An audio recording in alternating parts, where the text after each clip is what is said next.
firman Tuhan berkata semua kita harus memberi buah pada Tuhan. Nah, 2 minggu berturut-turut kita sudah mendengarkan firman Tuhan mengenai doa. Itulah kekuatan kita. Tanpa berdoa, saudaraku, tidak ada orang Kristen yang kuat. Tanpa berdoa, saudaraku, kita akan jatuh pada pencobaan. Tidak sia-sia Tuhan berkata kepada murid-muridnya, tidakkah kau sanggup berjaga-jaga 1 jam dengan aku? Berjaga-jaga dan berdoalah supaya kamu jangan kena pencobaan. Ada musuh kita, saudara. Kita ini dalam peperangan. Peperangan yang terus-menerus. Tetapi ini jangan membuat kita takut, saudara. Oleh sebab itu selalu Tuhan berkata berjaga-jaga terus-menerus. Berjaga-jaga. Karena musuh kita itu, saudaraku, setan, iblis. Ya, dia kejam. Ya, dia mau merusak, membunuh, membinasakan. Nah, oleh sebab itu kita harus berjaga-jaga dan berdoa. Tiap-tiap hari berdoa. Amin, saudaraku. Roh Kudus akan memimpin kita dalam berdoa. Jangan lewatkan 1 hari pun tanpa doa. Hari tanpa doa adalah hari tanpa kemenangan. Hari di mana iblis, saudaraku, mengganggu kita, merintangi jalan kita, merintangi kesaksian kita, merintangi pekerjaan kita. Tapi kalau kita sudah berdoa, saudara, bersalut dengan darah Yesus, Roh Kudus meneguhkan kita, saudaraku, dan memimpin kita selalu, maka hari itulah hari yang menang kepada kita, hari yang berhasil. Amin, saudara. Sebab hidup kita lain daripada orang dunia ini. Kamu bukan berasal daripada dunia ini, firman Tuhan berkata. Hari Minggu yang lalu kita melihat bahwa tanah air kita yang sejati adalah di sorga. Kita hanya menompang saja di dunia ini. Kita adalah warga negara sorga. Sekaligus kita warga negara Republik Indonesia ini selama kita hidup di sini, saudaraku. Nah, sebagai warga negara sorga, saudaraku, kita punya hak untuk bersekutu dengan Bapa kita di sorga. Dalam doa yang indah, doa yang bersekutu dengan Tuhan. Amin, saudara. Jadi, saudaraku, tetap berdoa. Amin, saudara. Di samping itu, satu perkara yang penting lagi, saudaraku, kita harus, saudaraku, membaca firman Tuhan juga tiap-tiap hari. Ini makanan rohani kita. 1 Petrus 2 berkata, sebagai kanak-kanak yang baru lahir, hendaklah kamu, dikatakannya, ya, rindu akan susu yang sejati, yaitu firman Tuhan, supaya kamu bertumbuh dengan baik. Supaya kamu bertumbuh dengan baik. 1 Petrus 2:2, saudara. Harus lapar dan haus akan firman Tuhan. Amin, saudara. Lapar dan haus. Kalau anak-anak tidak lapar dan haus lagi akan firman Tuhan, maka orang tuanya berkata, ada sakitnya anak ini. Nggak mau minum susu dia, ada sakitnya. Demikian juga secara rohani. Kalau kita tidak lapar dan haus lagi akan firman Tuhan ini, saudaraku, mulailah, saudaraku, kelemahan-kelemahan berlaku atas kita. Jalannya, saudaraku, menyangkal diri. Menyangkal diri. Nah, saudaraku, seperti membaca koran, saudaraku. Kita ini kaum bapak suka baca koran. Tidak ada salahnya, saudaraku. Ya, sepanjang kita menyediakan waktu kita untuk membaca firman Tuhan. Amin. Ya, kalau koran melulu juga, saudaraku, sebagai anak-anak Tuhan, saudara, kita akan menjadi khawatir. Karena berita koran itu berita menakutkan. Berita negatif. Ya, tapi berita firman Tuhan, berita positif. Berita yang bangunkan iman, meneguhkan kita. Nah, oleh sebab itu kita sangkal diri kita, saudaraku, mula-mula untuk membaca firman Tuhan ini. Makan daripada firman Tuhan, sarapan daripada firman Tuhan, yang akan membuat kita kuat di dalam Tuhan sepanjang hari itu, saudara. Dalam Yeremia 15 ayat 16, saya membacakan kepada saudara.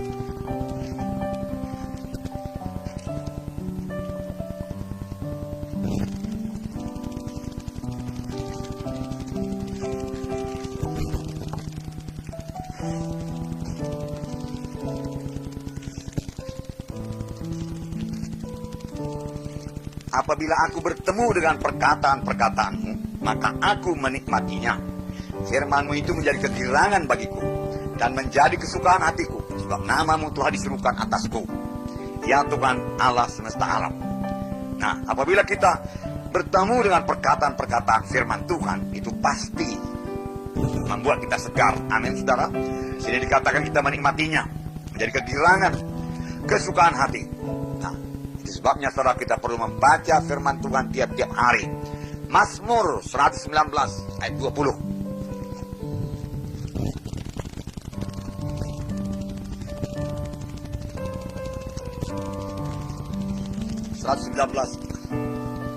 ayat 20. Saya bacakan pada saudara.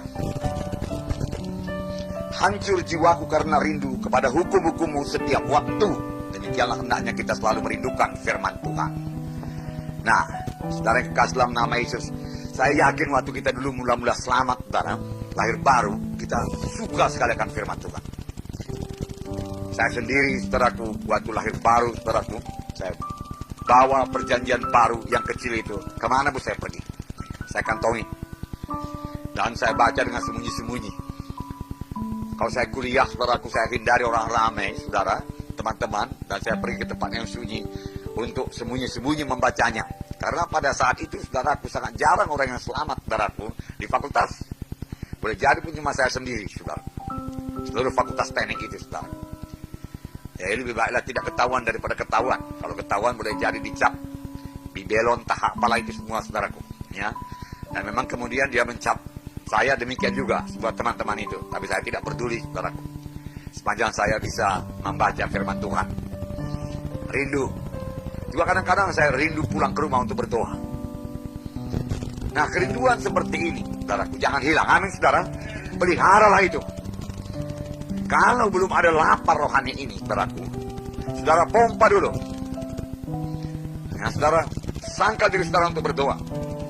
Saya katakan waktu itu berdoa, sembah Tuhan dulu. Aku cinta padamu, Tuhan Yesus. Besarlah Engkau, ajaiblah Engkau, Tuhan. Luar biasalah Engkau, luar biasalah firman-Mu, Tuhan. Aku menikmati persekutuan dengan Engkau, Tuhan.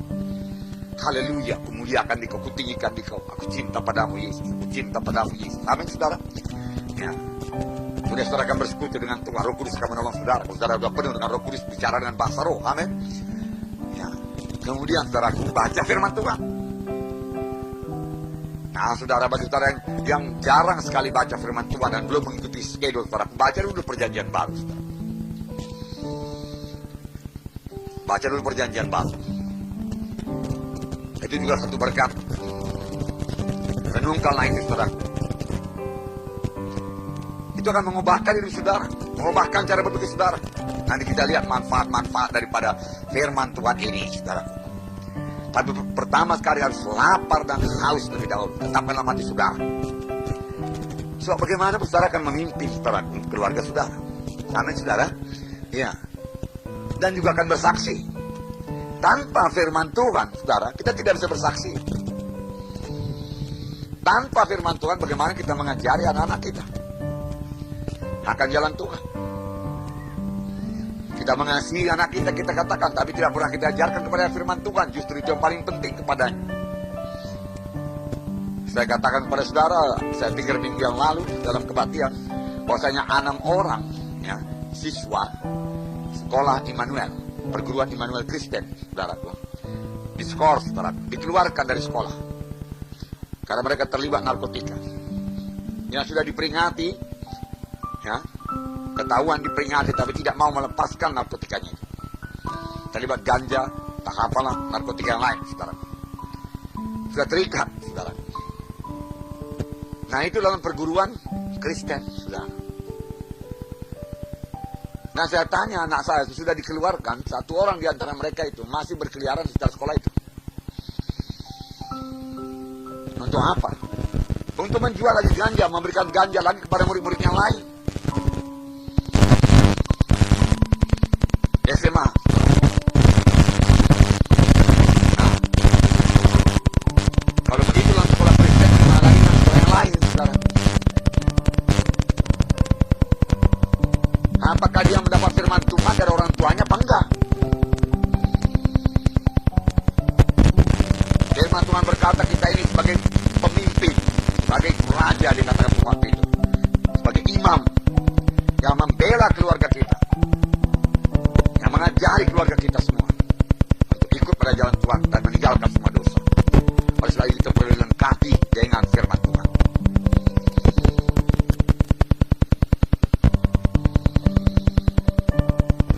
Nah, puji Tuhan dan syukurlah saudaraku, anak kami di sana, saudaraku, mengajukan satu proposal kepada kepala sekolah supaya diadakan satu pertemuan yang namanya kreativitas pemuda-pemudi, itu namanya. Yang bikinnya proposal itu, saudaraku, dan nanti salah satu acaranya yaitu mendengarkan firman Tuhan mengenai penyalahgunaan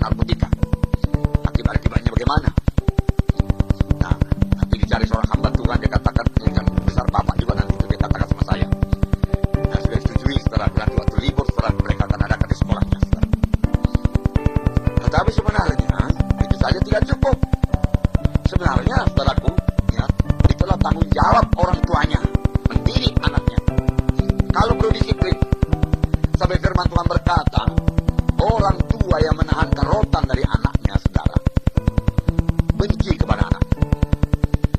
Benci kepada anaknya. Saudara, kami dulu memberi rotan buat anak kami, saudara. Walaupun nggak pernah dipakai, saudara. Tapi rotan itu tergantung di situ. Nakku, kalau kau tidak patuh, tidak disiplin, tidak mau belajar, ini rotan tersedia. Kami akan rotan engkau. Karena firman Tuhan berkata, kalau kami menahan kerotan ini daripadamu, kami benci kepadamu. Ini untuk keberhasilanmu nanti. Nah, saudara, itu contoh-contohnya, saudara, aku mendidik anak, saudara, yang akan kita pelajari lebih lanjut. Amin, saudara. Bahkan firman Tuhan Ulangan pasal 6 itu berkata, ajarkanlah itu kepada anakmu. Ajarkan firman Tuhan pada anakmu. Waktu kamu berjalan, waktu kamu di rumah, dia katakan. Waktu kamu tidur, dia katakan. Waktu kamu makan, ajarkan firman Tuhan. Di mana kan dia dapat firman Tuhan, saudara, pada anak kita itu? Di mana dia dapat? Kalau tidak dari kita. Bisa kan dia dapat firman Tuhan dari jalanan sana, saudara? Tidak bisa, saudara. Dunia ini sudah gelap, dunia ini sudah sesat. Bahkan, saudaraku, alat-alat setan banyak di luar sana yang siap sedia menangkap anak itu, saudara, mencengkeram anak itu, saudara. Kasihan dia kalau tidak dilengkapi. Amin, saudara. Oleh sebab itu, mari lengkapi diri kita dengan firman Tuhan. Hendaklah firman Tuhan diam dalammu dengan segala kelimpahannya. Dengan demikian kita bisa mengajar, saudara. Sangka diri kita untuk membaca firman Tuhan, belajar firman Tuhan, saudara. Gunanya tentu untuk kita dan untuk keluarga kita, saudara.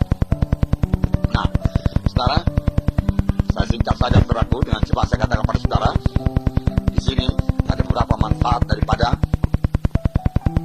firman Tuhan yang dimakan, yang dibaca, yang direnungkan, yang diperhatikan. Amin. Ya, satu, saudara, kita menjadi orang Kristen yang kuat. Kita menjadi orang Kristen yang kuat kalau kita baca firman Tuhan, kalau kita makan firman Tuhan. Saudara, sarjana pun dia, saudara, kalau dia tidak makan firman Tuhan, dia sudah selamat dan tidak makan firman Tuhan. Profesor pun dia, saudara, dia tidak akan pernah jadi kuat secara rohani. Tidak cukup pengetahuan ini membuat kuat secara rohani. Firman Tuhan yang membuat kuat secara rohani. Amin, saudara. Tapi harus sederhana pun dia, saudara. Dia pandai membaca, misalnya tamat SD saja. Tapi dia rajin membaca firman Tuhan. Dialah yang menjadi dewasa dan kuat dalam Tuhan. 1 Yohanes pasal 2 ayat 14 berkata.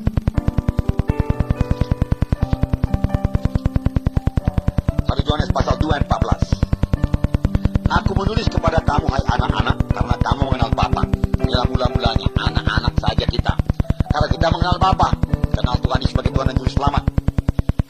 Kemudian, aku menulis kepada kamu, hai Bapa-Bapa, karena kamu mengenal Dia yang ada dari mulanya. Aku menulis kepada kamu, hai orang-orang muda, karena kamu kuat. Mengapa kuat? Saya bacakan. Aku menulis kepada kamu, hai orang-orang muda, karena kamu kuat dan firman Allah diam dalam kamu, dan kamu telah mengalahkan yang jahat.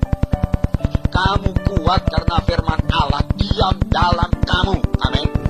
Kalau kita baca firman Tuhan, maka firman Tuhan diam dalam kita. Itulah yang membuat kita kuat menghadapi dunia ini. Supaya kita jangan terikut, saudaraku. Dan kamu bisa mengalahkan si jahat.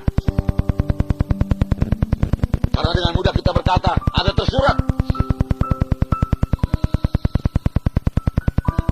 Sama sebagaimana Tuhan Yesus berkata kepada setan, ada tersurat. Dan setan mundur.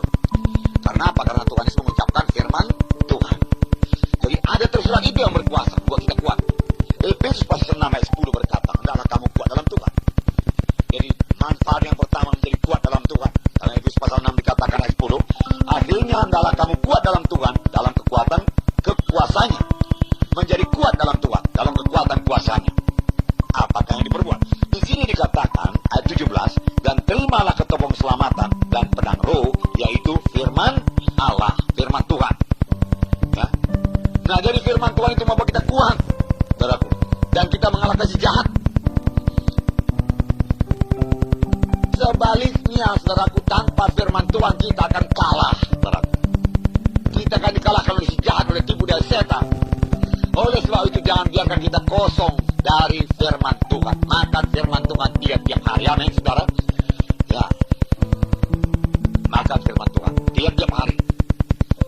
Nah, yang kedua, saudara, manfaat daripada firman Tuhan ini. Yang kedua, kepastian keselamatan. Kepastian keselamatan. membaca firman Tuhan kita bertambah pasti akan keselamatan kita. Setan penipu. Mula-mula kita selamat, kita datang ke depan, kita mengakui sebagai Tuhan dan Juru Selamat kita. Kalau firman Tuhan berkata, percaya dengan hati dan mengaku dengan mulut, maka kamu akan selamat. Sukacita sudah. Tetapi kemudian belum sampai hari Minggu berikutnya, para setan berkata, enggak betulnya kau selamat. Emosi kau sajanya itu. Nah, sekarang kasih dalam sukacitamu. Tepat pula pada waktu itu hilang pula memang sukacita kita. Lalu, saudara kita mulai bimbang. Benarkah aku selamat atau tidak? Tapi kalau kita punya firman Tuhan, kita tidak akan bimbang. Amin. Kita mengetahui bahwa keselamatan itu karunia Allah. Dari mana kita tahu? Dari firman Tuhan. Tapi karunia Allah. Bawalah kamu. Siapa yang punya Tuhan sebagai Tuhan dan Juru Selamat, kita selamat. Pada waktu itu sebagai Tuhan dan Juru Selamat itu, aku sudah selamat. Karena kita bertobat. Kalau dosa kegelapan yang aku tahu sudah tinggalkan, dan aku sudah kepada Tuhan. Dan kalau itu juga sudah dosa, maka aku sudah selamat. Karena kita tahu, Allah itu Tuhan. Semua dosa yang oleh Tuhan Yesus tidak telah jadikan dosa, menjadi kebenaran. Ada terjebak setan, Yesus menjadikan dosa terjadi kebenaran. Dan kalau saya sebagai Tuhan dan Juru Selamat saya, maka saya bukan anak-anak Allah. Firman Tuhan yang mengatakannya. Saya tidak mau bergantung pada perasaan saya, tidak bergantung pada firman Tuhan. Kalau kita sudah mengetahui firman Tuhan, bakal kita tahu dengan pasti keselamatan kita. Amin, saudara. Itu tertulis dalam 1 Yohanes 5:13. Yohanes 5:13. Semuanya itu diberikan kepada kamu, tetapi percaya kepada nama Allah. Nama anak Allah tahu, tetapi jiwa kamu telah memikirkan tahu. Maka ini kepadamu. Supaya kamu yang percaya kepada nama anak Allah tahu, tetapi yang pasti bahwa kamu memikirkan tahu. Dan kamu tahu kamu memikirkan tahu. Dan pertama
Dia memimpin pada segala kebenaran hidup, ayat-ayat yang tepat buat itu. Nah, yang kita tidak bimbang keselamatan sebab itu. Kita tahu pasti. Tapi ini semua dibuktikan. Saya tetap melakukan hari membaca firman Tuhan. Lalu kita mengetahui dengan pasti keselamatan. Mengapa? Karena firman Tuhan mengatakannya demikian. Dan diteguhkan lagi terhadap oleh Rasul Yohanes. Semua ini kuberikan kepadamu supaya kamu tahu bahwasanya kamu yang percaya pada nama anak Allah itu telah beroleh hidup yang kekal. Amin, saudara. Adakah semua kita ini sudah yakin keselamatan jiwa kita? Amin. Puji Tuhan, saudara. Itu keutamaan yang mulia buat Tuhan, saudara. Haleluya. Haleluya. Haleluya. Kenapa iman? Kenapa iman? Sekarang kita minta orang tua buat kita, minta orang tua. Jadi masa pertama-tama,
dari mana kita tahu doa kita dijawab Tuhan?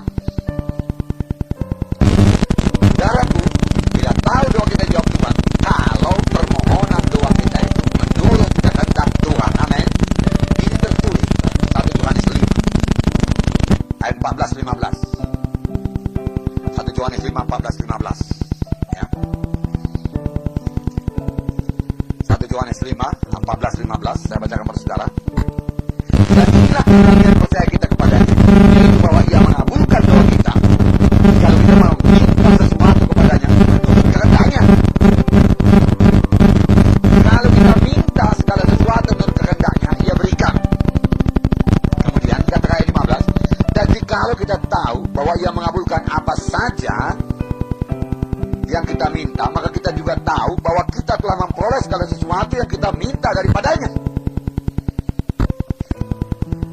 Kalau kamu minta sesuatu kepada Tuhan dan kamu bertindak seolah-olah sudah kamu menerimanya, walaupun belum jadi kepada kamu, maka itu akan dijadikan padamu. Amin. Ya, seolah-olah kita sudah menerima, lalu kita bersuka cita. Haleluya Tuhan. Yang kumohon kali ini menurut kehendak-Mu Tuhan. Jadi pastilah Tuhan, Engkau sudah mengabulkan Tuhan. Haleluya